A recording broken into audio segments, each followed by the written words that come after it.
Les cambio de tema. Y voy a saludar al doctor Gustavo Ciampa, que ahora aprendí que es sin ese final, me costó un par de años. Cuando bautizo mal a alguien, pobre, agárrate, Catalín. Él es, por supuesto, un número uno en lo que tiene que ver con el derecho laboral y obrero. Y bueno, vamos a ir conversando con Gustavo cuando se pueda sobre, a partir de la nueva ley de reforma laboral, lo que hay que tener en cuenta, lo que los trabajadores tienen que tener en cuenta y, ¿por qué no?, algunos empresarios que tal vez, algunos comerciantes que quieran también enterarse correctamente. Hola Gustavo, ¿cómo estás? Buen día. Hola María, ¿cómo te va? Buen día. Bien, bien, un gusto en saludarte. Lo mismo. Lo primero, antes de ir al tema que yo planteo, vi que un juez declaró la inconstitucionalidad, creo que del artículo 55. Sí, el juez Ricardo Gileta de Córdoba. Sí. Es una resolución interesante. Yo tengo, planteado en el mismo sentido ya en varios expedientes, que es este artículo 55. Mirá, viene habiendo desde hace unos años, a nivel al menos de la Justicia Nacional, toda una controversia entre la Justicia Nacional del Trabajo y la Corte Suprema de Justicia de la Nación, toda una controversia respecto de cómo se actualizan los créditos laborales. Entonces, los juicios laborales demoran muchos años, calcula entre 6 y 8 años. Entonces, cuando sale una sentencia, la sentencia condena a pagar la suma que debió haber sido pagada, pero con efecto del tiempo y de la inflación, esa suma queda depreciada. Entonces, bueno, ¿cómo se actualiza? ¿Cuál es el monto actual que tiene que pagar una empresa condenada en juicio por un monto del año, no sé, supongamos 2020, que debió haber pagado en el 2020? Los criterios variaron mucho. Lo que hace la ley de mal llamada de modernización laboral, es decir, que los créditos laborales se van a actualizar por el índice de precios al consumidor nivel general, que mide el INDEC, más una tasa de interés del 3% anual. Pero con una particularidad, que es un criterio, la aplicación de la actualización, el índice de actualización es bueno, es razonable. La tasa de interés parece bastante mezquina, ¿no? Un 3% anual. Sí. Pero lo que establece es que esto se va a aplicar a los juicios que se inician a partir de la vigencia de la ley. O sea, se va a empezar a aplicar en la sentencia que se van a dictar dentro de 6 u 8 años. Entonces, eso es un artículo 54. El 55 dice, para los juicios que están ahora en trámite, se va a aplicar una tasa de interés que se llama tasa pasiva, pero para darte un dato, el Banco Central empezó a publicarla el día lunes, y es una tasa de interés que reduce a un 40% el monto de los créditos. Esto es, si algún crédito por la aplicación del índice de precios al consumidor más el 3% anual diera 10 millones, la aplicación de la tasa de interés que establece la ley para los juicios ahora en trámite va a equivaler a 4 millones. Entonces hay una supresión enorme de parte de la propiedad del trabajador. Pero tiene otro parámetro, esa ley que dice, bueno, en ningún caso la aplicación de esa tasa de interés puede ni ser superior ni ser inferior, al 67% de lo que da el índice de precios al consumidor más el 3% anual. Entonces, ¿qué es lo que está sucediendo y qué es lo que declara inconstitucional Ricardo Gileta? Y yo comparto el criterio en lo personal y en lo profesional. Sí. Es que no se puede discriminar a los trabajadores entre sí en función de cuándo iniciaron un juicio. Claro. Si lo iniciaron antes de la vigencia de la ley o después de la vigencia de la ley. Entonces dice, si el criterio general de actualización de los créditos laborales es índice de precios al consumidor más 3% anual, eso es para todos, para los que inicien después, pero también para los que tengan juicio en trámite.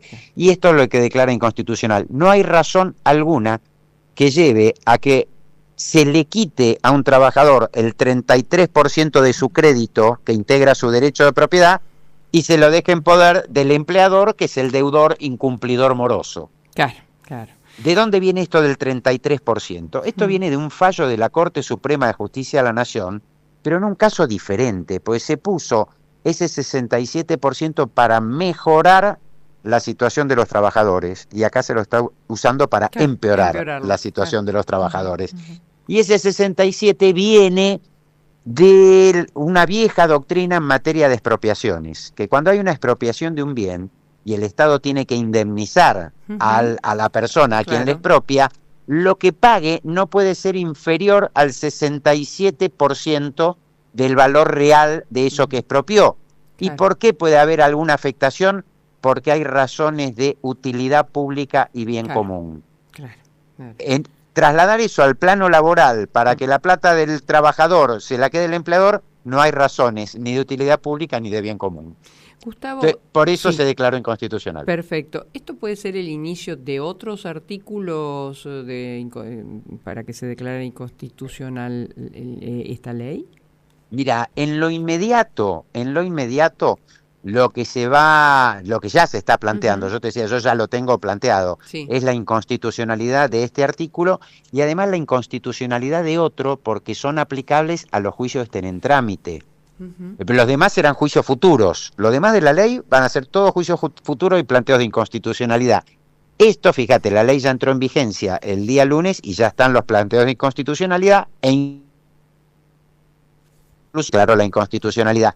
El otro tema que ya se empieza a plantear, y yo ya lo tengo planteado también, es que esta ley le da a las empresas por sentencia firme a pagarle a un trabajador un crédito que le adeuden, sea salario, sea despido, sea indemnización, sea lo que sea, pueden optar. ¿Por cuántos meses? En 12 cuotas. 12 cuotas, claro. Gustavo, te perdí. Lo perdí. Ya enseguida vamos a retomar la conversación con el doctor Gustavo Sciampa, que nos estaba detallando esto que se conoció hoy, que es la primera inconstitucionalidad sobre el artículo de 55, pero también hay otros artículos que son pasibles rápidamente de declararlos inconstitucionales. Fíjense ustedes que la ley entró en vigencia el lunes y recién nos decía el doctor Sciampa que ya el juez Giletti ya ha declarado al menos a un artículo inconstitucional. Lo retomamos. Gustavo, ¿estás allí? Estoy aquí, retomado. Sí, está retomado. Te decía, el otro artículo es este que da la posibilidad a las empresas de pagar las sentencias laborales en 12 cuotas, claro.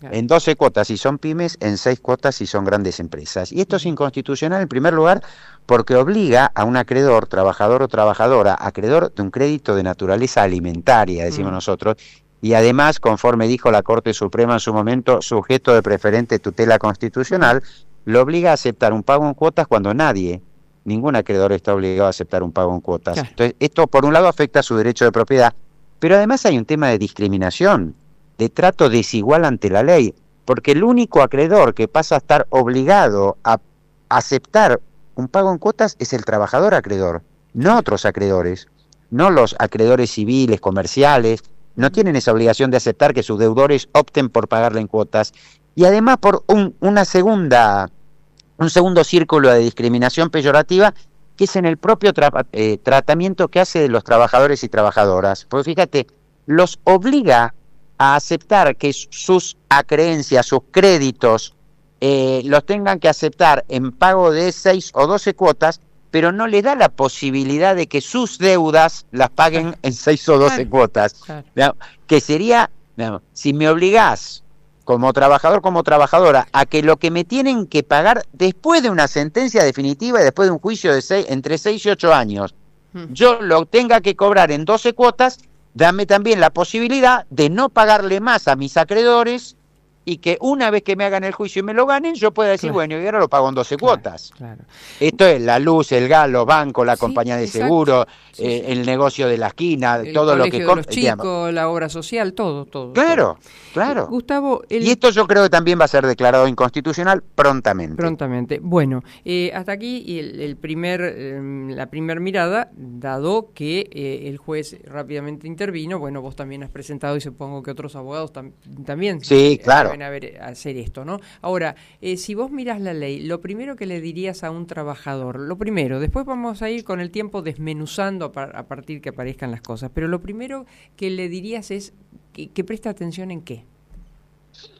Que preste mucha atención en lo que firme y le hagan firmar, y que siempre busque el resguardo de su organización sindical, de su sindicato, porque esta ley, una de las características que tiene, uno de los grandes retrocesos que tiene, es darle validez legal, más allá de que después esto constitucionalmente sea vulnerable y se pueda atacar, darle validez legal a lo que le hagan firmar y lo que termine firmando un trabajador o una trabajadora. Esto hasta hace una semana no tenía validez.